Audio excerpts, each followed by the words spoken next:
The flight was minutes away from takeoff. Passengers settled into their seats, buckling in for the journey ahead. But in row 4 of business class, something was about to unfold that would stop the entire plane and change lives forever.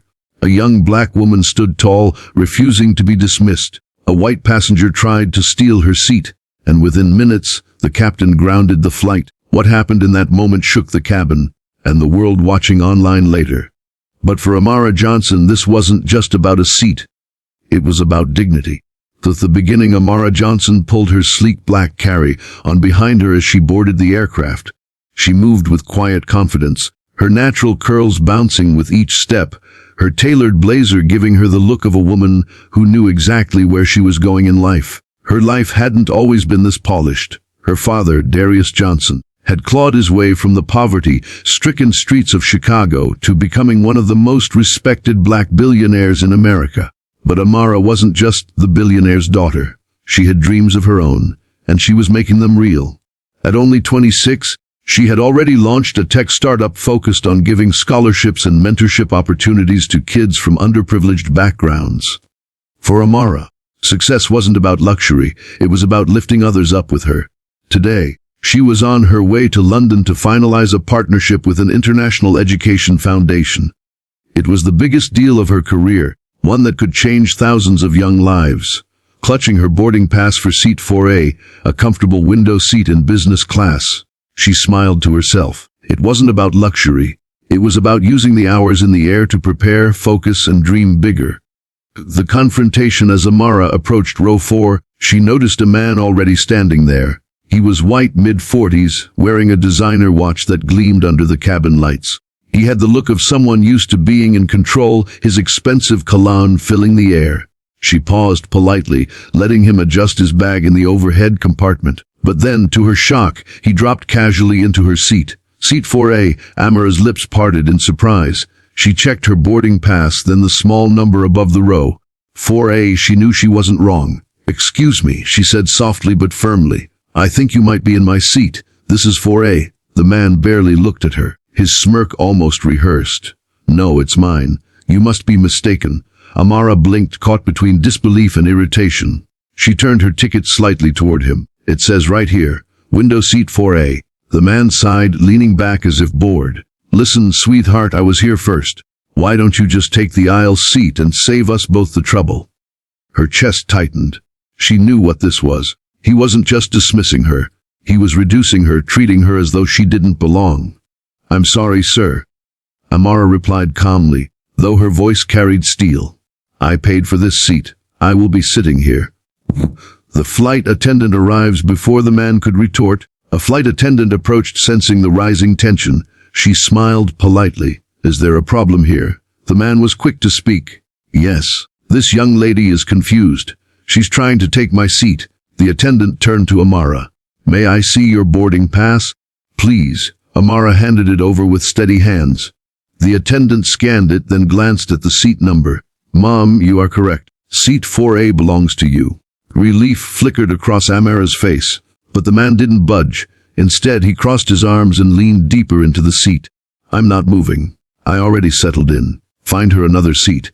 All tension builds, whispers began spreading among the nearby passengers. A young couple across the aisle exchanged uneasy glances. A businessman behind them shook his head in disbelief. Some passengers avoided looking altogether, pretending not to hear. The flight attendant's tone grew firmer. "Sir, this seat is not yours. Please move now." The man sneered. "Do you know who I am? I don't get moved around. I've flown this airline for years.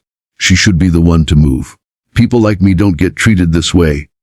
Then came the cutting words, muttered but loud enough for Amara and others to hear, especially not because of her. The weight of the words, the cabin fell quiet. Those 3 words carried centuries of oppression. Amara felt her chest rise and fall as anger threatened to take over. But she reminded herself, dignity first. She straightened her posture, her voice calm but unwavering. "Sir, your privilege doesn't give you the right to take what belongs to someone else. This is my seat, and I will sit here." Phones started to appear, discreetly recording. Passengers knew this was bigger than just a dispute over a chair. "The flight is grounded." The head flight attendant arrived, followed by the captain himself. Their voices carried authority. "Sir," the captain said, "if you do not vacate this seat immediately, we will have no choice but to remove you from the aircraft." The man scoffed. "Remove me? Do you know how much I spend on flights like this? She's just some." He stopped, but the insult hung in the air like smoke. And then it happened. The captain gave a sharp nod to the crew. The engines that had begun to roar quieted. The plane stopped taxiing. A voice over the intercom announced, "Ladies and gentlemen, due to a passenger issue, this flight has been temporarily grounded." The murmurs turned to gasps. Grounded. Within minutes, airport security boarded. They stood over the man, who now looked less confident. His protests grew louder. "You can't do this! I have important meetings!" "This is discrimination against me." But no one defended him. Not a single passenger spoke in his favor. Security escorted him out, his voice fading down the jet bridge. Silence followed, then slowly passengers began to clap. After the incident, Amara finally sat down in 4A, her rightful seat. Her hands trembled slightly, though she held her chin high. The woman across the aisle leaned toward her. "You handled that with so much grace. I don't think I could have stayed so calm." Another voice behind her chimed in. "That man got what he deserved. Thank you for standing your ground." A few others added supportive comments. Amara nodded humbly, whispering thanks. She pulled out her notebook, but her mind wasn't on her pitch anymore. Her thoughts circled around what had just happened. This wasn't just about her. It was about every person who had ever been told they didn't belong, who had ever been denied dignity. The story goes viral. By the time the plane landed hours later, Amara's phone lit up with notifications. The videos passengers had taken had gone viral. Her calm defiance and the man's arrogance had been shared millions of times. Hashtags trended "Sin my seat my right" and "Face stand with Amara." News outlets reached out. Strangers flooded her inbox with messages of support. But one message stood out. It came from a 13-year-old black girl in a small town. "I saw your video. People at my school treat me like I don't belong. But when I watched you, I realized I don't have to let them take my seat in life. Thank you for showing me I can stand tall." Tears filled Amara's eyes as she read it. She realized her calm strength had given hope to someone she'd never met, whose resolution and message the man who tried to take her seat believed his status made him untouchable. But it was his arrogance that grounded him. Amara, on the other hand, proved that strength isn't always loud. Sometimes it's in the calm refusal to give up your rightful place.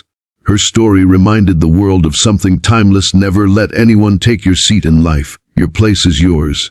And you belong right where you are.